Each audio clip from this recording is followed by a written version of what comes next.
زراعت کے میں خوش آمدید. زرار کھوڑو وسط اللہ خان شاہزیب جیلانی کا سلام قبول کیجیے.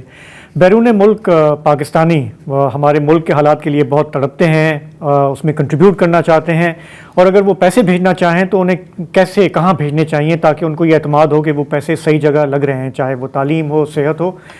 اس پر آج ہم پروگرام کے آخر میں بات کریں گے کہ کون سی آرگنائزیشنز ہیں جو اس پہ کام کر رہی ہیں. لیکن پروگرام کے اس پہلے حصے میں بات جعفر ایکسپریس کی, بلوچستان کی. آج تیسرا دن سمجھیں کہ ہو گیا اس بڑے واقعے کو, اس سانحے کو, اور پرائم منسٹر پہنچے کوئٹہ آرمی چیف کے ساتھ. انہوں نے ایک بڑی میٹنگ کی, خطاب بھی کیا, اس پر بھی ہم بات کریں گے. لیکن یہ جو واقعہ تھا, جس طرح سے یہ انفولڈ ہوا, اس کی تفصیلات جس طرح سے آہستہ آہستہ ٹرکل کر رہی تھیں, تھوڑا سا اس میں آج ہمیں مزید کلیئرٹی ملی. پرائم منسٹر نے کہا کہ جو فوج کا, ایف سی کا, کمانڈوز کا آپریشن تھا, اس میں 339 جانیں بچائی گئیں, بازیاب کی گئیں, پیسنجرز جو ہے وہ بچ گئے, اور جبکہ 33 دہشت گرد جو ہیں انہیں ہلاک کیا گیا. اب جو لوگ بچ گئے, ہم جانتے ہیں پہلے دن جو ڈیٹیلز آ رہی تھیں کہ کچھ لوگ جو ہیں وہ آپریشن شروع ہونے سے پہلے نکل آئے تھے, لیکن کئی سارے ایسے تھے کہ جب آپریشن شروع ہوا, انٹینس فائرنگ جاری تھی, اس وقت وہ اپنی جان بچا کر نکلے. ان میں سے کم از کم 2 آئی وٹنسز کا اکاؤنٹ ہے وہ بی بی سی نے شائع کیا ہے. پہلے اس پر ایک نظر. پنیر کے نزدیک گاڑی پہنچی ہے, کوئی 2 کلومیٹر آگے ایسے زوردار دھماکہ ہوا ہے. 3 بوگیاں پٹری سے اتری ہیں, بس اس کے بعد دونوں سائڈوں سے پھر فائرنگ شروع ہوئی ہے. میزائل چل رہے تھے, لانچر چل رہے تھے, تقریباً کوئی 30 منٹ تک فائرنگ چلتی رہی ہے. پھر انہوں نے بولا کہ بھئی آپ لوگ باہر آ جاؤ, نہیں تو ہم لوگ آپ کو اندر مار دیں گے. کافی دیر تک ہم لوگ چھپے رہے, کوئی نیچے گھس گئے, کوئی کدھر گھس گئے. تو میزائل جو ہے بس آر پار چل رہے تھے. دوبارہ مجبوراً باہر نکلنا پڑا. جب نکل کے باہر سائڈ پہ بٹھا دیا, انہوں نے کہا کہ بھائی وہ جو باقی ان کے ساتھی تھے, انہوں نے بولا کہ بھئی ہم لوگ جا رہے ہیں, بھی ہمارا آپریشن کامیاب ہو گیا, بس مرنے والوں کو, شہیدوں کو بس ہمارا سلام ہے. وہ چلے گئے. ٹوٹل 5 لوگ تھے جو پوری دن ہم لوگوں کو انہوں نے پابند کر کے رکھا ہوا تھا, بس سائڈ پہ کر دیا. پنجابی, بلوچ, سندھی جو بھی تھے, اس طرح کی بھی علیحدہ علیحدہ ہو جائیں. بس 5 بندوں کو اٹھاتے تھے, 10 بندوں کو گولیاں مارتے تھے. بس سمجھو کہ پوری رات یہ قصہ چلتا رہا, فائرنگ چلتی رہی. کہ صبح کے ٹائم پر جب دیکھا ہم لوگوں نے کہ ابھی تھوڑا ٹائم مل گیا, ادھر سے ایف سی والے آ کے انہوں نے جب فائرنگ شروع کی, ہم لوگوں کو موقع ملا. کوئی کافی لوگ تھے, آرمی کے تھے, ایف سی کے تھے. ہم لوگ پھر بھاگنے کی کوشش کی. جیسے ہم لوگ بھاگتے تھے, پیچھے فائرنگ کرتے تھے, میزائل پھینکتے تھے, پر اللہ نے بچایا. بس کچھ 2.5 میرے خیال سے کلومیٹر کا سفر تھا. پھر ہم لوگ ایف سی کی چوکی پہ پہنچے. پھر انہوں نے بولا کہ محفوظ ہیں. جیسے وہ چاند نیچے پہاڑوں کے نیچے گیا نا, تو اندھیرا چھا گیا. جیسے اندھیرا چھایا, ہم نے بولا انہیں مار تو دینا ہی ہے, چھوڑ ہی نہیں رہے, کسی کو بھی نہیں چھوڑ رہے. 10 کی ٹولی میں, 15 کی ٹولی میں, 20 کی ٹولی میں, 3 کی ٹولی میں, یہ بھی اٹھو, یہ بھی اٹھو, ادھر جا کر ادھر سارا کچھ دیکھتے رہے رات. ہم نے بولا بھی ادھر بھی مرنا ہی مرنا ہے, تو بھاگتے ہیں, دیکھی جائے گی. فوجی تھے ادھر بہت, انہوں نے بولا بھاگتے ہیں, یا مر گئے تو مر گئے. ہاں فوجی بھی بہت تھے ہمارے ساتھ, ہاں بہت فوجی تھے ہمارے ساتھ. جب وہ کھڑا کرتے تھے وہ آدمی کو مار دیتے تھے. اس نے بولا میرے چھوٹی چھوٹی بیٹی ہیں, مجھے مت مارو. انہوں نے بولا اچھا, در خیر مارو. پھر ہم نے دوڑ ہی لگائی ہے, ادھر سے نہیں رکے, پیچھے مڑ کے نہیں دیکھا. گولیاں اوپر سے جا رہی ہیں. جب گولیاں تھی بیٹھتی نیچے ہوتے تھے, پھر بھاگ پڑتے. آگے تقریباً 1.5 کلومیٹر کے وائے پر وہ نالا ہے, قدرتی نالا ہے. پھر اس نالے کے اندر ہم سلپ ہو گئے. آگے ہمیں پھر ایف سی نظر آئی. آپریشن کرنے کے لیے پہاڑی کے اوپر ڈٹے ہوئے تھے. اس کے بعد کمانڈو بھی ادھر گئی ہے, ڈاؤن کیمرے بھی, ہیلی کاپٹر بھی گئے ہیں, اوپر سے وہ کر رہے تھے سروے. دہشت گردوں کا سارا پروپیگنڈا ایک طرف, اور ان کے بیانات ان پر بھاری ہیں. اب سوچیں کس دوزخ سے گزر کے یہ لوگ نکلے ہیں, لٹرلی. آئی مین ان کے سامنے لوگوں کو قتل کیا جا رہا ہے, وہ کہہ رہا بندہ ہاتھ جوڑ کے معافی مانگ رہے, نہیں ٹھپ. کل جو ہم نے کلپس چلائی تھیں ایک خاتون کی, ان کے ساتھ جو خاتون تھی ان کی کلپ ہم نہیں چلا کہ وہ بھول ہی نہیں سکتی تھی. ان کے آنکھوں کے سامنے میرا خیال ہے یا تو ان کے بھائی یا تو ان کے کسی اور رشتہ دار کو قتل کیا گیا ہے. تو اب اگین ان کی بھی جرت کو سلام, لیکن وہی ہوتا ہے نا کہ جب آپ کو پتہ ہے کہ یار موت ہے تو ایک چانس لے لے. دیکھیں کانفلکٹ میں ہم دیکھتے ہیں کہ جو فریقین ہوتے ہیں وہ اپنا اپنا بیانیے کو فروغ دیتے ہیں, لیکن یہ جو آئی وٹنس ہیں جی, اس سے میرا خیال سے کلیئر ہو جانا چاہیے. اگر کسی کو کہیں پہ کوئی غلط فہمی ہے, کوئی گمان ہے کہ دہشت گردی کے کوئی اصول ہوتے ہیں یا ان کا انسانیت سے کوئی لینا دینا ہے, تو وہ کلیئر ہے کہ وہ کتنا کولڈ بلڈڈ تھا. لیکن آج پرائم منسٹر جب وہاں پہنچے تو انہوں نے ظاہر ہے کہ ہمارے جو ایس ایس جی کی زرار کمپنی ہے, جی, اس کو خاص طور پہ انہوں نے سراہا کہ زرار ATU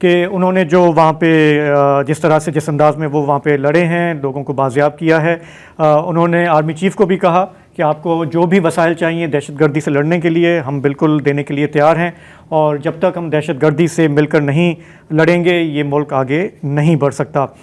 اسی اپنے خطاب میں پرائم منسٹر نے یہ بھی اندیا دیا کہ ایک آل پارٹیز کانفرنس بھی بلائی جا سکتی ہے۔ آج اگر پہلے سے کہیں زیادہ کسی چیز کی ضرورت ہے تو وہ قومی یکجہتی اور قومی اتحاد کی۔ اگر ہم نے دہشت گردی کے ناسور کو ختم نہ کیا تو میرے منہ میں خاک، پھر پاکستان کے وجود کو خطرہ لگ سکتا ہے۔ وہاں سب بیٹھیں، ہم اپنی جو آرم فورسز کے لیڈرشپ کو بٹھائیں گے اور بیٹھ کے بات کریں گے کہ کیا کیا چیلنجز ہیں۔ میری نظر میں ایک سب سے بڑا چیلنج یہ ہے کہ اس کے اوپر ہمیں مکمل اتفاق ہونا چاہیے تھا، جو کہ بدقسمتی سے اس کا فقدان ہے۔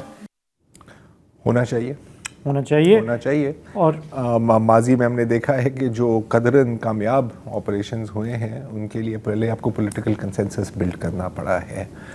کیا کہتے ہیں نا، ہاؤس ڈیوائیڈڈ کی ناٹ اسٹینڈ۔ میں اس پہ ایک چیز میں کہنا چاہ رہا ہوں کہ آج جندولہ میں ایک اور دہشت گرد حملہ ہو رہا تھا، اس کو کامیابی سے پاک فوج کے جوانوں نے روکا ہے، 10 وہاں پر دہشت گرد ہلاک بھی کیے گئے ہیں۔ 3 دن پہلے یہ واقعہ ہوتا ہے، آج یہ واقعہ ہوتا ہے، بیچ میں چھوٹے واقعات ہوتے جاتے ہیں۔ بظاہر ایک کوآرڈینیشن ہے، اگر آفیشیل نہیں ہے تو ٹیسٹ ہے، اور ٹیکٹیکل لیول پر تو میرا خیال ہے یقیناً ہے۔ مطلب کہ دہشت گرد متحد ہیں، آرگنائزڈ ہیں، ان کے پاس ول ہے اور ان کے پاس کیپیبلٹی ہے۔ تو ایک سوال بنتا ہے کہ ہماری ریاست، اور ریاست میں ہم پورے اسپیکٹرم کی میں بات کر رہا ہوں، پولیٹیکل لیڈرشپ، ملٹری لیڈرشپ، کیا اتنے آرگنائز، کیپیبل اور ولنگ ہیں؟ اب this is a step in that direction, لیکن کیا یہ کتنا آج کل کے ماحول میں آپ کو کتنا فیزیبل ہے؟ اس کا ایک ٹیسٹ ہمیں آج ملا نیشنل اسمبلی میں، بلوچستان کے مسئلے پہ جب بات ہوئی تو یہ ہمارا ایک ٹپیکل ہے کہ آپ اتنا بڑا سانحہ ہوا ہے، آپ کی تاریخ کا ایک سمجھے کہ بڑا سانحہ ہے، لیکن ہم وہاں پہ پیٹی نٹی گریٹی تو میں ہم الجھ گئے، اور جو اصل مقصد تھا کہ آپ یونائٹ کریں سب کو، وہ کچھ ٹائم کے لیے وہ بالکل ڈیریل ہوتا نظر آیا۔ اور وہاں پر وزیر دفاع خواجہ آصف صاحب نے کچھ ایسی گفتگو کی کہ نیشنل اسمبلی میں اصل معاملے سے توجہ ہٹ گئی اور پی ٹی اور گورنمنٹ کی آپس میں میں شروع ہو گئی۔ زیادہ افسوسناک بات یہ ہے کہ پی ٹی آئی کے سوشل میڈیا نے جس طرح اس کو انٹرپریٹ کیا ہے، یہ تو بیان دینے سے ڈرتے ہیں دہشت گردوں کے خلاف ایک شخص کے اقتدار کی جنگ نہ لڑیں۔ جو ڈیفنس منسٹر صاحب ہے، اگر کوئی بھی اس کے اندر جو ہے نا ایک کوئی شرم اور حیا ہوتا، آج وہ یہ کہتا کہ میں ریزائن کرتا ہوں، یہ سب کچھ تمہاری نااہلی کی وجہ سے ہو رہا ہے۔ لیکن ان کی دل دماغ پہ پی ٹی آئی سوار ہے۔ حکومت کی ذمہ داری تھی کہ وہ آج بتاتے، آج وہ ایک روڈ میپ دیتے۔ ہم نے یہ بارہا دیکھا ہے کہ جب ہمارے بہت ہی سنگین قسم کے ایشوز پہ پارلیمنٹ میں جب بحث ہوتی ہے تو ہماری جو اس جنریشن کے لوگ ہیں وہ اس طرح بیہیو کر رہے ہوتے ہیں۔ حکومت کی اتحادی جماعت ہے پیپلز پارٹی، بلاول بھٹو زرداری نے بھی آج وہاں پہ بات کی، اور انہوں نے کہا کہ نیشنل ایکشن پلان ایک ہوا کرتا تھا، ہمیں اس کو ریوائیو کرنے کی ضرورت ہے۔ پولیٹیکل کنسنسس اس ایک پوائنٹ ایجنڈا پہ بنانے کے لیے ہم کیا کر سکتے ہیں؟ وزیر اعظم نواز شریف تھا جب ہم نے پہلی بار نیشنل ایکشن پلان بنایا، کوئی وجہ نہیں ہے کہ وزیر اعظم شہباز شریف نیشنل ایکشن پلان 2 نہیں بنا سکتا ہے۔ تو اس سارے بحث مباحثے کے بعد ایک اچھی بات یہ ہوئی کہ نیشنل اسمبلی نے ایک متفقہ قرارداد منظور کی، مذمت کی سارے واقعے کی، پاک فوج کے ساتھ ان کی خدمات کو سراہنے کی بات کی۔ تو اس قرارداد کا آنا آئی تھنک یہ تو منیمم آپ ایکسپیکٹ کرتے ہیں، یہ تو مطلب اس پہ بندہ کیا بولے کہ ٹھیک ہے یہ تو آپ نے منیمم آپ نے کرنا ہی ہے۔ لیکن اصل سوال یہ ہے کہ اب ہمارے یہاں جو پولیٹیکل پولرائزیشن ہے، are they able to put it behind them and move forward؟ Nadir Gurmani Dawn News کے اینکر ہیں، ہمارے کرسپونڈنٹ ہیں اسلام آباد میں، وہ ہمیں جوائن کر رہے ہیں۔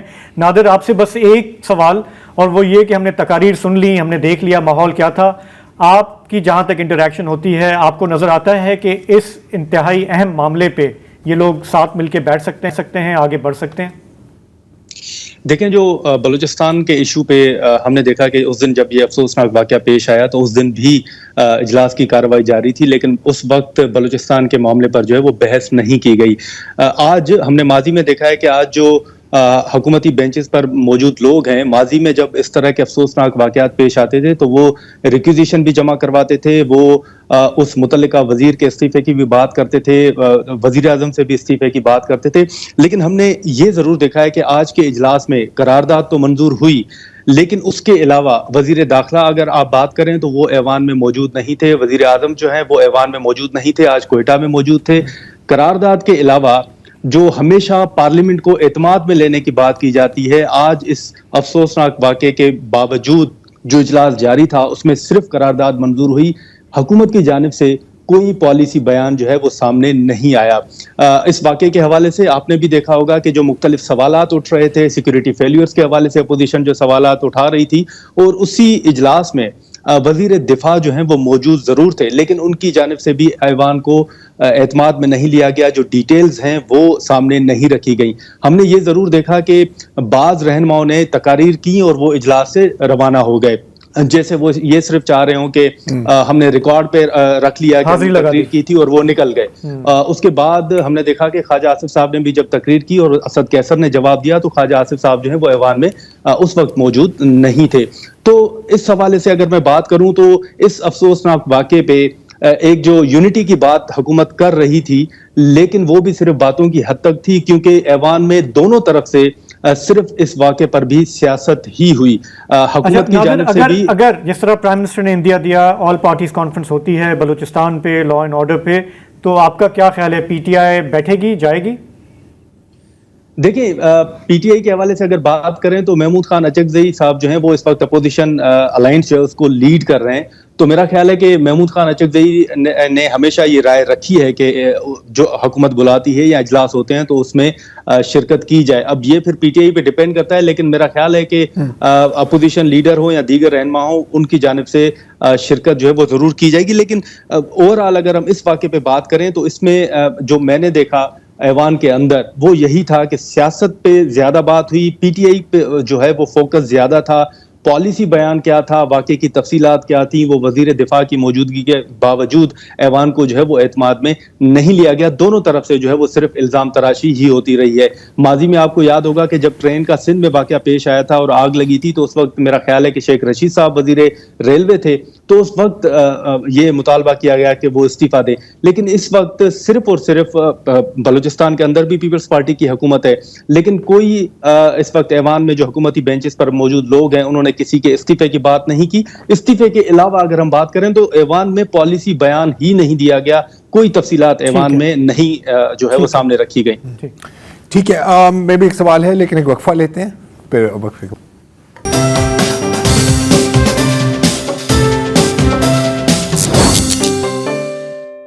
ویلکم بیک جی، ہمارے ساتھ نادر گرمانی ہے۔ نادر، میرا خیال ہے کہ آپ نے اس سوال کا جواب دے ہی دیا ہے، لیکن اپنے آپ کو تھوڑی سی تسلی یا مزید پریشان کرنے کے لیے میں پھر بھی آپ سے پوچھنا چاہ رہا ہوں کہ یہ تو جو پارلیمنٹ میں ہوا وہ تو چلے پبلکلی ہے اور پبلک کنزمپشن کے لیے ہے یا بینچ کے کنزمپشن کے لیے ہے۔ یقیناً آپ کے پچھلے کئی دنوں میں گفتگو ہوئی ہوگی مختلف حکومتی وزراء کے ساتھ یا نمائندوں کے ساتھ اور بھی لوگوں کے ساتھ۔ آپ کو کیا لگ رہا ہے کہ جیسے کہا جا رہا ہے نا کہ نہیں یہ ٹرننگ پوائنٹ ہے، اب rules of the game change ہو گئی ہیں، کیا آپ کو واقعی لگ رہا ہے کہ سیریسنس ہے یا پچھلے جو کئی 100 حملے ہوئے ہیں ان کی طرح ہی اس کو سویپ انڈر دا کارپیٹ کر دیں گے، پھر دیکھ لیں گے آگے کیا ہوتا ہے؟ دیکھیں جو مجھے محسوس ہوا ہے وہ اس حوالے سے یہی ہے کہ پارلیمنٹ کے اندر وہ وزیر دفاع ہوں یا دیگر رہنما ہوں، ان کو شاید اس حد تک بعض چیزوں کا علم بھی نہیں ہے کہ آگے کیا ہونے جا رہا ہے۔ جیسے آج اے پی سی بلانے کا اعلان اور فیصلہ اگر ہم بات کریں تو وہ بھی پرائم منسٹر صاحب نے کوئٹہ میں بات کی، حالانکہ یہ پارلیمنٹ کے اندر ہونی چاہیے تھی اور وہاں پر اعتماد میں لینا چاہیے تھا۔ تو وہ کرم کا واقعہ ہو، بلوچستان کا واقعہ ہو یا دیگر ایشوز ہوں، ان تمام ایشوز میں ہم نے دیکھا ہے کہ اس مرتبہ بعض لوگوں کو اس لیے بھی علم نہیں ہے کہ اس مرتبہ پارلیمنٹ کو جو ہے وہ بعض فیصلوں میں بائی پاس جو ہے وہ کیا جا رہا ہے. جو بھی اہم فیصلے ہوں وہ پارلیمنٹ سے باہر ہوتے ہیں, وہ اندر نہیں ہوتے. تو اس لیے یہ ازیوم کرنا بھی مشکل ہے کہ حکومت سوچ کیا رہی ہے, کیا ہونے جا رہا ہے. جیسے آج بلاول صاحب نے تجویز تو دی ہے کہ آپ نیشنل ایکشن پلان 2 جو ہے وہ شہباز شریف صاحب بنا سکتے ہیں, لیکن اس کا بھی بعض اگر لوگوں کی بات کریں تو خود حکومتی بینچز پر بیٹھے لوگ یہ کہتے ہیں کہ ہمیں علم نہیں کہ آگے کیا ہوگا اور کیا ہونے جا رہا ہے. لیکن سب سے بڑی بات ایک یہ بھی ہے کہ پارلیمنٹ کے اندر جو کہ ماضی کی روایت کبھی نہیں رہی, ان روایتوں کے خلاف نیشنل اسمبلی کی اگر ہم بات کریں تو انہوں نے اپنا ایک سینسر بورڈ جو ہے پارلیمنٹ کے اندر ایک طرح کا قائم کر رکھا ہے. اس میں اگر آپ ابھی بھی یوٹیوب پر جا کے دیکھیں گے تو جو اپوزیشن اراکین ہیں ان کی تقاریر آپ کو نہیں ملیں گی. محمود خان اچکزئی صاحب جب ان کا مائک آن ہوا تو ان کا بھی جو تقریر ہے ان کی وہ بھی سینسر کر دی گئی. تو یہ ایک جو سینسر بورڈ وہاں پر بٹھایا گیا ہے جو خود ہی فیصلے کرتا ہے کہ کیا کس کو دکھانا ہے اور کس کو نہیں دکھانا. اور یہی ہوا کہ دکھاتے نہیں ہیں, باقی نظر کچھ آتا نہیں ہے. ہاں, اور آج بھی اگر آپ دیکھیں تو جو شیر افضل مروت صاحب کی تقریر تھی وہ شاید ایکسپیکٹ نہیں کر رہے تھے کہ وہ کیا بات کریں گے, ان کو انہوں نے دکھا دیا اور انہوں نے اس سینسر بورڈ کے توقعات کے خلاف جو وہ تقریر کر دی. روز ایسے ہی ہوتا ہے نادر. ٹھیک ہے, یہ تو ہمارے ملک کے نارمل ہے, چاہے میڈیا پہ ہو یا اسمبلی میں ہو. خود کافی. تو یار آپ کا بھی بہت بہت شکریہ, تھینک یو سو مچ. اچھا, یہ ہم اور نادر بھی نیشنل ایکشن پلان 2 کی بات کر رہے ہیں, چاہے بلاول ہو کوئی بھی ہو. پی ٹی آئی کا 126 دن کا دھرنا تھا وہ ختم ہو گیا تھا اس کے فوراً بعد, اور پی ٹی آئی نے اس کانفرنس میں, آل پارٹیز کانفرنس میں شرکت کی تھی, حالانکہ ان کا اور نواز شریف حکومت کا وہ تھا اینٹ اور اس کا بیر تھا. جی اچھا, نیشنل ایکشن پلان بنا 20 نکات پہ مبنی. اس میں بھی آپ یہ دیکھیں کہ جو سیاسی قیادت تھی, بھلے اپوزیشن ہو یا حکومتی قیادت ہو, انہوں نے سارا بوجھ جو ہے فیصلے کا وہ آرمی اسٹیبلشمنٹ پہ ڈال دیا کہ جی آپ جو ہے اس کو آپ کریں. اون نہیں کیا سیاسی قیادت نے. اس کے نتیجے میں یہ ہوا کہ جو ملٹری ٹارگٹس تھے وہ تو پورے ہو گئے, لیکن جو باقی ٹارگٹس تھے جیسے مدرسوں کا معاملہ, نصاب کا معاملہ, فرقہ وارانہ مواد کو کنٹین کرنے کا معاملہ, وہ چونکہ تو نہ صرف رہے بلکہ ماشاءاللہ ہر سال وہ بڑھتے چلے گئے. فوجی عدالتیں قائم ہوئیں, واہ واہ واہ ہو گیا کہ اب شامت آ گئی ہے ٹیررسٹوں کی. سن سیٹ کلاز کے بعد وہ 2 سال کے اندر وہ خود بخود ختم ہو گئیں, اور آج ہم دوبارہ نیشنل ایکشن پلان کے باوجود اسی جگہ پہ کھڑے ہوئے ہیں جس جگہ پہ ہم 2013-14 میں کھڑے ہوئے. اچھا, میں پورا کر لوں اس میں. بالکل. لیکن اب جو ہے جیسے شہباز شریف کوئٹہ گئے, انہوں نے یہ تو کہا کہ جی لیویز کی تعداد کم ہے, ان کو مسلح کرنے کی ضرورت ہے, اور فوج جو وسائل چاہے گی دیں گے یا نہیں دیں گے. یہ تو ہو گیا ایک اسپیکٹ. اچھا, یہ اس سے مختلف ہے وہ جو سچویشن تھی پشاور آرمی پبلک اسکول کی, کہ وہاں ایک سیدھا دشمن ہے جو آپ کی ریاست کو اور آپ کے سسٹم کو اور آپ کے آئین کو ڈسمینٹل کرنا چاہتا ہے. تو اس سے ظاہر ہے کہ آپ نیگوشیٹ نہیں کر سکتے.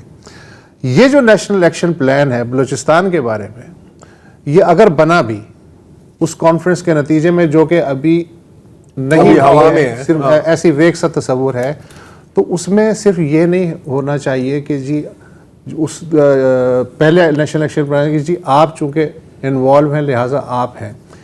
اگر یہ ذمہ داری لیتے ہیں سیاستدان اور پھر فوج کو ٹاسک دیتے ہیں تو اس کے کامیاب ہونے کا تھوڑا بہت امکان ہے. اچھا, انہوں نے بٹس اینڈ پیسز میں ہمیشہ بات کی ہے. مثلا گیلانی صاحب نے آغاز حقوق بلوچستان پیش کر دی, آج اس کا کوئی نام بھی نہیں جانتا کہ اس کا ہوا کیا, پیسہ تھا کہاں گیا, کن میں بٹا, کوئی ذکر ہی نہیں ہے.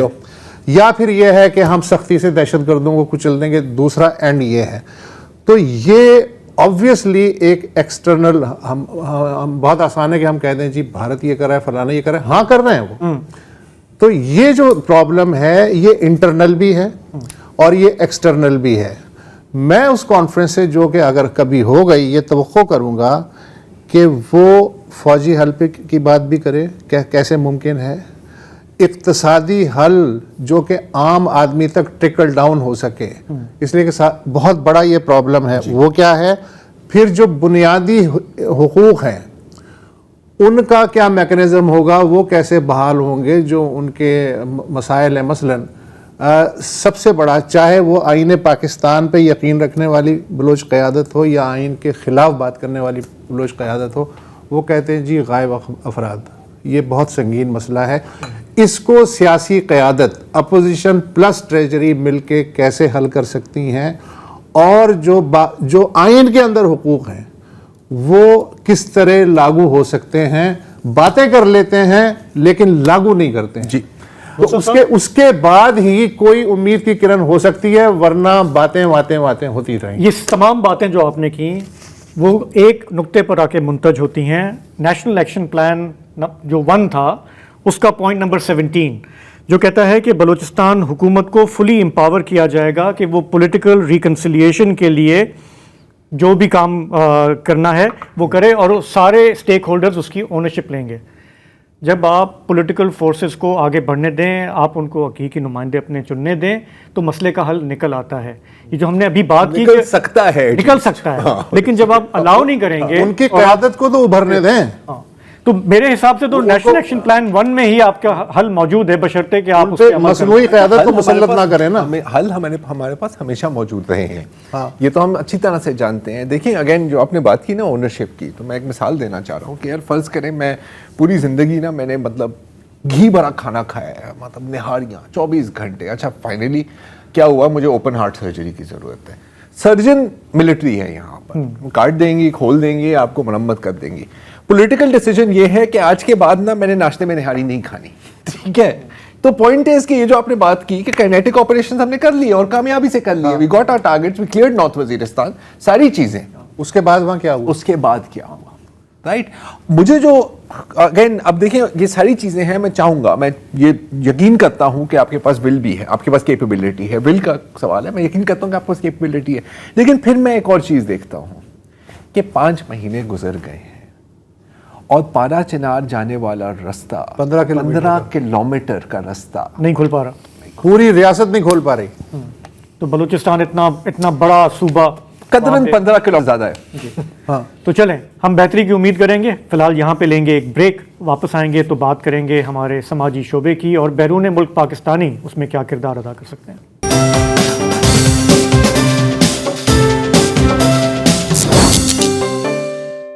Welcome back. اکثر کہا جاتا ہے کہ پاکستان کا شمار دنیا کے سب سے زیادہ چیریٹی دینے والے ممالک میں ہوتا ہے, اور بات یقیناً سچ ہے کیونکہ اس کا ثبوت آپ کو ہر جگہ نظر آئے گا. پاکستان میں انگنت تنظیمیں ہیں, چیریٹیز ہیں, ادارے ہیں جن کا کام ہے لوگوں کی مدد کرنا, ان کو ہنر سکھانا, تعلیم دینا یا پھر ان کو انصاف دلانے میں مدد کرنا. لیکن ظاہر ہے کہ یہ سارے کام مفت میں نہیں ہوتے, آپ کو فنڈنگ چاہیے ہوتی ہے, آپ کو ڈونرز کی ضرورت ہوتی ہے. یہ جتنے بھی ادارے ہیں ان سب کی یہ ایک مشترکہ نیڈ ہے. لیکن ایک اور نیڈ ہے, اور یہاں میں بات کروں گا ہمارے اوورسیز پاکستانی بھائیوں کی. اور مجھے پتا ہے کہ ایک کلیشے ہے یہ کہنا کہ اوورسیز پاکستانی ہماری قومی اثاثے ہیں, لیکن یہ بات سچ ہے. اور جب بھی انٹریکشن ہوتی ہیں تو ظاہر ہے کہ ملکی حالات پر تو بات ہوتی ہی ہے, لیکن اکثر ایک سوال پوچھا جاتا ہے ہم سے کہ ہم پاکستان اوورسیز رہتے ہوئے ہم پاکستان کی عوام کی مدد کیسے کر سکتے ہیں. اور پھر اس کے بعد پوچھا جاتا ہے کہ یار اگر ہم کسی ادارے کو سپورٹ کریں, ان طرح کے اداروں کو, تو کون سی ادارے کو سپورٹ کریں, کیونکہ اتنے ہیں کہ کبھی کبھی اگر آپ کہیں لنڈن میں بیٹھے ہوئے, نیو یارک میں بیٹھے ہوئے, آپ کو نہیں پتا کہ کون کیا کام کر رہا ہے گراؤنڈ پر. تو یہ ایک اور ضرورت ہے. تو لیکن ان دونوں کی چیز میں ایک گیپ ہے, خلا ہے. تو اس خلا کو پور کرنے کے لیے کئی ادارے ہیں جو اوورسیز پاکستانیز اور لوکل چیریٹیز کو لنک کرنے کی کوشش کر رہے ہیں, اور جنہوں نے پہلے یہ کام شروع کیا اور شاید پاکستان کی اس طرح کی سب سے بڑی آرگنائزیشن ہے وہ ہے آئی کیئر فاؤنڈیشن. اور آج ہمیں خوشی ہے کہ ہمیں جوائن کر رہے ہیں سید حسن علی, کنٹری ڈائریکٹر ہیں آئی کیئر فاؤنڈیشن کی, and Iram Daniyal, welcome back to the show. پہلے بھی آپ آئے ہیں, senior manager donor engagement and programmes. تو اگر آپ مجھے تھوڑا سا بتا سکیں کہ آپ کا طریقہ کار کیا ہوتا ہے. لیکن اس سے پہلے اگر ہم بتائیں کہ کون سی چیریٹیز ہیں, مجھے پتا ہے کہ کافی ہوں گی, لیکن اگر آپ کچھ پوائنٹ آؤٹ کر سکتے ہیں کہ کون سی چیریٹیز کو آپ سرو کرتے ہیں to connect them? So basically ہمارے ساتھ 145 جو فلاحی ادارے ہیں ہمارے ساتھ کام کر رہے ہیں، جس کے اندر دیکھا جائے تو 30% ایسے ادارے ہیں جو کہ ہیلتھ کے شعبے سے تعلق رکھتے ہیں، 30% تعلیم کے شعبے سے ہیں، 30% سوشل ویلفیئر کے اس سے ہیں، اور 10% ایسے ہیں جو کہ ڈسیبلٹی انکلوژن کے اس سے ہیں. جیسے ناؤ پی ڈی پی ہو گیا. ناؤ پی ڈی پی ہو گیا. اگر تعلیم کی بات کریں تو سٹیزنز فاؤنڈیشن بھی ہے، معاون فاؤنڈیشن ہے، کرن فاؤنڈیشن ہے. ہیلتھ میں آئے تو پیشنٹس ایڈ فاؤنڈیشن ہے، شوکت خانم بھی ہے. اور مطلب ہر طرح کے ادارے ہیں اس میں، یعنی کہ اس میں ویل اسٹیبلش ادارے بھی ہیں، مڈ سائز ادارے بھی ہیں، اور چھوٹے ادارے بھی ہیں. تو اور جس طرح آپ نے پوچھا کہ ہم کس طرح کام کرتے ہیں، تو بیسکلی ہم ڈونرز کو کنیکٹ کرتے ہیں پاکستانی چیریٹیز سے in terms of knowledge sharing, اور ان کو کس طرح سے محفوظ طریقے سے وہ پیسے دے سکتے ہیں اپنے پاکستان میں. کیونکہ جو پاکستان سے باہر لوگ رہتے ہیں ان کو ایک تو خدشہ یہ ہوتا ہے کہ فراڈ نہ ہو جائے، ایسا صحیح جگہ لگ رہا ہے یا نہیں، غلط استعمال تو نہیں ہو رہا پاکستان میں. اور دوسرا ہے کہ کہ یہ ٹرسٹ والا ایلیمنٹ آ گیا، اور دوسرا پتہ نہیں ہے کہ اس کو دینا ہے. تو کیونکہ وہ اتنے ٹائم سے پاکستان سے باہر رہ رہے ہوتے ہیں، مگر ان کا دل چاہتا ہے کہ they want to do it, وہ اپنے پھر بھی دل ہے پاکستانی بیسکلی، تو وہ چاہتے ہیں کہ وہ پاکستان کو ڈونیٹ کریں، مگر دیر از اے میجر نالج گیپ جدھر ان کو پتہ نہیں ہے کہ چھوٹے یا مڈ سائز ادارے کون سے. اچھا 145 کا 145 کا آپ نے فگر کہا کہ آپ کے ساتھ وہ اٹیچ ہیں. اس ملک میں ظاہر ہے 500 بھی ہو سکتے ہیں، 1000 بھی ایسے ادارے جو دعویٰ کر سکتے ہیں کہ ہم انسانیت کی خدمت کر رہے ہیں، ایجوکیشن میں، صحت میں. کیسے آپ سلیکٹ کرتے ہیں کہ یہ ادارے جو ہیں ان کے ساتھ ہم مل کے کام کرنا چاہتے ہیں؟ دیکھیں یہ دونوں طرف سے ہوتا ہے، ڈونر ڈریون بھی ہوتا ہے، اور جو چیریٹیبل ادارہ ہے اس کو بھی اس کے ڈریون بھی ہوتا ہے. کیونکہ اگر ادارے کو لگتا ہے کہ اس کی امریکہ میں یا کسی اور ملک کے اندر ڈونر بیس ہے، تو وہ ہمیں اپروچ کرتا ہے ادارہ، اور پھر ہم بیسکلی ابھی جو ہے امریکہ میں رجسٹرڈ ہیں ایز اے 501c3 آرگنائزیشن، اور پاکستان میں رجسٹرڈ ہیں as a non profit organisation. So امریکہ میں جو لوگ رہتے ہیں ان کو یہ فائدہ ہوتا ہے کہ وہ ان کو ٹیکس بینیفٹ مل جاتا ہے اگر وہ ڈونیشن دیتے ہیں. تو آپ نے جو بات کی کہ ہم کیسے سلیکٹ کرتے ہیں، تو کیونکہ امریکہ میں رجسٹرڈ ہیں تو ہم یہ انشور کرتے ہیں کہ جو ادارہ جس کو ہم آن بورڈ کر رہے ہیں وہ امریکہ کی پبلک چیریٹی کے ایکولنٹ ہے، اس کے برابر ہے. اس کے لیے ہم ایک ڈیو ڈیلیجنس، ہمارا ایک پورا ایک پروسیس ہوتا ہے جس کے اندر ہم اس ادارے کے فائنینشیلز دیکھتے ہیں، اس کے گورننس دیکھتے ہیں، ان کے بورڈ ممبرس کی ویٹنگ کرتے ہیں، تاکہ ہمیں جب اطمینان ہو جاتا ہے اس کے بعد پھر ہم اس ادارے کو آن بورڈ کرتے ہیں. جب آن بورڈ کر لیتے ہیں تو وہ ادارہ ہم اس کے بہاف پہ امریکہ میں یا کس دنیا میں کسی بھی ملک سے فنڈس. اور اس اینڈ پہ سوری امریکہ میں آپ how do you reach out to donors, how do they find out کہ جی میرا خیال ہے یہ آپ کا کام ہے شاید. امریکہ میں ہم ایک تو ہمارا آلریڈی سیٹ ڈونر بیس ہے. We been around like we set for almost 16 years. Then we have other outreach ways through which we're reaching out to donors. We're doing constant donor engagement, اور diaspora more often than not linked ہوتا ہے ایک دوسرے کے ساتھ. So through word of mouth we're doing marketing. بالکل کیسے دے رہے ہو، کہتے ہیں کہ ان کے تھرو. اور I feel like ایک بار جب کسی کو آئی کیئر استعمال کرنے کا ایکسپیرینس ہو جاتا ہے رائٹ، آپ کو ایک ہی ویب سائٹ کے اوپر 145 چیریٹیز اویلیبل ہیں. ان کی آپ کو یہ ایشورٹی حاصل ہے کہ ان کی ڈیو ڈیلیجنس ہو چکی ہے، they have been weighted through a certain process, جو کہ ہم اپنے ڈونرز کو بتاتے بھی ہیں کہ کچھ ڈونرز ہوتے ہیں they very particular, they want to know کہ کیا آپ نے کس طرح سے ڈیو ڈیلیجنس کی، آپ نے وزٹ کیا چیریٹی کو یا نہیں کیا. ہم ان کو کمپلیٹ تسلی دے کر کے once they get that experience I feel like so we not, ہمارے پاس ابھی اتنے ڈونرز نہیں ہیں as much as we would want, but we would want کہ اٹ کیپس گروئنگ. یہ ارم اور جب آپ لوگوں نے کام شروع کیا تھا تو یقیناً لوگوں نے یہی کہا ہوگا نا کہ یار یہ کون ہے، کہ شاید یہی تو فراڈ نہیں ہے. ہاں، تو اس تصور کو بندہ کیسے ہٹاتا ہے؟ سو یہ میں تھوڑا سا 16 سال پیچھے جاتا ہوں. 2008 میں جب یہ سٹارٹ ہوا تھا تو مسٹر فرخ کیپٹن جو کہ پاکستان میں ایک بہت مشہور نام بھی ہے اور فلانتھرپسٹ بھی ہیں اور بزنس مین بھی ہیں، انہوں نے یہ ادارہ شروع کیا تھا. اور ان کو بھی یہ تھا کہ لوگ اس کی کریڈیبلٹی کو پہ کوئی ڈاؤٹ نہ کریں. تو گورننس ہمارے لیے سب سے سپریم چیز تھی. اور اس وقت بھی جو ہے ہمارے بورڈ پہ جو ہے آج لوگ ہیں بہت ہی کریڈیبل لوگ ہیں. آپ کے شیل کے ex C E O mister Haroon Rashid, Spenta Kandawala, Tashna Kandawala, doctor Ishrat حسین.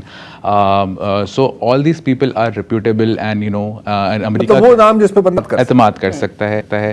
اور ادارہ جو ہے وہ 16 سال سے چل رہا ہے. اور ایسے ادارے ٹی سی ایف, شوکت خانم اور اس طرح کے ادارے بھی ہمارے ساتھ جو ہے وہ پارٹنرز ہیں. تو آئی مین کریڈیبلٹی اس طرح سے اسٹیبلش ہوتی ہے. اور آپ نے کہا کہ ہم ڈونرز کس طرح سے وہ کرتے ہیں, تو ڈونرز کا بیس زیادہ تر ہمارا وہی ہے جو کہ امریکہ میں ڈائسپورا پاپولیشن ہے پاکستانیز کی, وہ ہمارا ڈونر بیس ہے. اب اس میں دونوں کیٹیگریز آ جاتی ہیں. ایک تو وہ کیٹیگری جو کہ اسمال ٹکٹ ڈونر ہے, تو وہ جو ہے اٹس لائک اوبرائزنگ آف اٹ نا, ایک ہی اس پہ کہ آج کل دور ایسا ہے کہ فوڈ پینڈا پہ سارے آپشنز آ گئے. اس طرح سے آپ اگر ہماری ویب سائٹ پہ جائیں تو آپ ایک ہی ٹرانزیکشن کے اندر ملٹیپل چیریٹیز کو ایک ساتھ ہی ڈونیٹ کر سکتے ہیں اور آپ کو ریسیٹ مل جائے گی. تو اچھا مجھے ایسے لگ رہا ہے سوری, اب جیسے کہ T C F, Edhi, S I U T, Shaukat Khanum, یہ تو سب لوگ نام جانتے ہیں نا. اب آئی ڈونٹ کیئر کہ تم 70 کی دہائی سے پاکستان سے نکلے ہو, آپ یہ نام جانتے ہیں. تو میرا خیال ہے شاید زیادہ فائدہ اس طرح کی سروس کا جو میڈیم اور اسمال ہیں ان کے لیے ہوتا ہے نا, کیونکہ جب یہاں پہ بھی لوگ سوچتے ہیں کہ یار زکوٰۃ کس کو دینی ہے, تو یہی 3-4 نام ہی آپ کے سامنے آتے ہیں, حالانکہ 3-4 ہزار اس طرح کے ادارے ہوں گے. بالکل صحیح کہہ رہے ہیں آپ, کیونکہ ہوتا یہ ہے کہ جو بڑے ادارے ہیں, کیونکہ امریکہ میں یا پھر کسی دنیا کے کسی ملک میں آپریٹ کرنے کے لیے بھی وہاں پہ لیگل اینٹی رجسٹر کرنے کے لیے بھی آپ کو ریسورسز چاہیے, آپ کو ایکسپرٹیز چاہیے. اب فار ایگزامپل کسی نے ابھی ادارہ شروع کیا ہے یا اس اسٹیج پہ پہنچے نہیں ہیں کہ ان کے پاس اتنے پیسے ہیں کہ وہ کام کر سکیں, تو ایک طرح سے ہم نے اس ایکسیس آف فنڈنگ کو ڈیموکریٹائز کر دیا ہے کہ آپ نے ادارہ بنایا ہے, آپ کے پاس اتنے پیسے نہیں ہیں کہ آپ اپنی اینٹی بنا سکیں, لیکن آپ کے تھرو آپ کریڈیبل ہیں, ہم نے آپ کی ڈیو ڈیلیجنس کر لی ہے, now you can actually access that funding. اچھا میں یہ پوچھنا چاہ رہا ہوں, کیونکہ امریکہ کی بات ہو رہی ہے, ٹرمپ صاحب وہاں آ گئے ہیں, USAID کہ فنڈنگ بہت ساری رک گئی ہے, پاکستان میں بہت سارے پروجیکٹ جو ہے وہ بند ہو گئے ہیں, فریز ہو گئے ہیں. اس کے بعد آپ دا وے یو ریچ آؤٹ یا ڈونیشنز جو ہیں پاکستانیوں, کیونکہ ہم بات کر رہے ہیں کہ جی ہمیں سیلف سفیشینٹ ہونا ہے, ہمیں نہیں کرنا چاہیے NSR فارن ایڈ پہ. Has that change anything for you? So ہمارے جو پارٹنر آرگنائزیشنز ہیں ان کو ہم نے ابھی ٹچ بیس کر کے وربلی تو ہم نے ایک فیڈ بیک لیا, لیکن ہم ایک پراپر سروے کر رہے ہیں ابھی ان 145 اداروں کے ساتھ, جسٹ ٹو انڈرسٹینڈ کہ ان پہ کیا امپیکٹ آیا ہے اس USAID کے اس سے. لیکن ہمارے جو ہم نے جو ابھی تک اندازہ لگایا اس سے اتنا زیادہ امپیکٹ ہمارے جو آپ کی جو بکٹ ان پہ نہیں آیا ہے. کچھ ادارے ہیں جن کو آیا ہے امپیکٹ, اور مطلب ہمارا اس میں فیڈ بیک یا کہہ لیں کہ ہمارا جو ہمیشہ مشورہ ہوتا ہے ان اداروں کو, جنرلی اداروں کو, کہ اپنا جو انحصار ہے وہ ایک اس پہ نہ, جس طرح بزنس بھی آپ کرتے ہیں تو آپ کہتے ہیں کہ ریونیو کانسنٹریشن آپ نہ کریں کسی بھی چیز کے لیے, تاکہ اگر وہ ریونیو ہٹ گیا all your eggs in one basket. No, I was actually thinking کہ اب پاکستانیوں کو کیا آپ ریچ آؤٹ کر رہے ہیں کہ اب آپ نے اسٹیپ اپ کرنا ہے, تاکہ سرکار کی طرف سے جو پیسہ آتا تھا ایڈمنسٹریشن کی طرف سے وہ بند ہو گیا ہے, you need to plug this gap. تو میں اس پوائنٹ آف ویو سے ذرا سا سوچ رہا تھا. میرا خیال ہے ہمیں شاید بریک کی طرف جانا ہے, واپس آتے ہیں تو پھر بات کیجیے.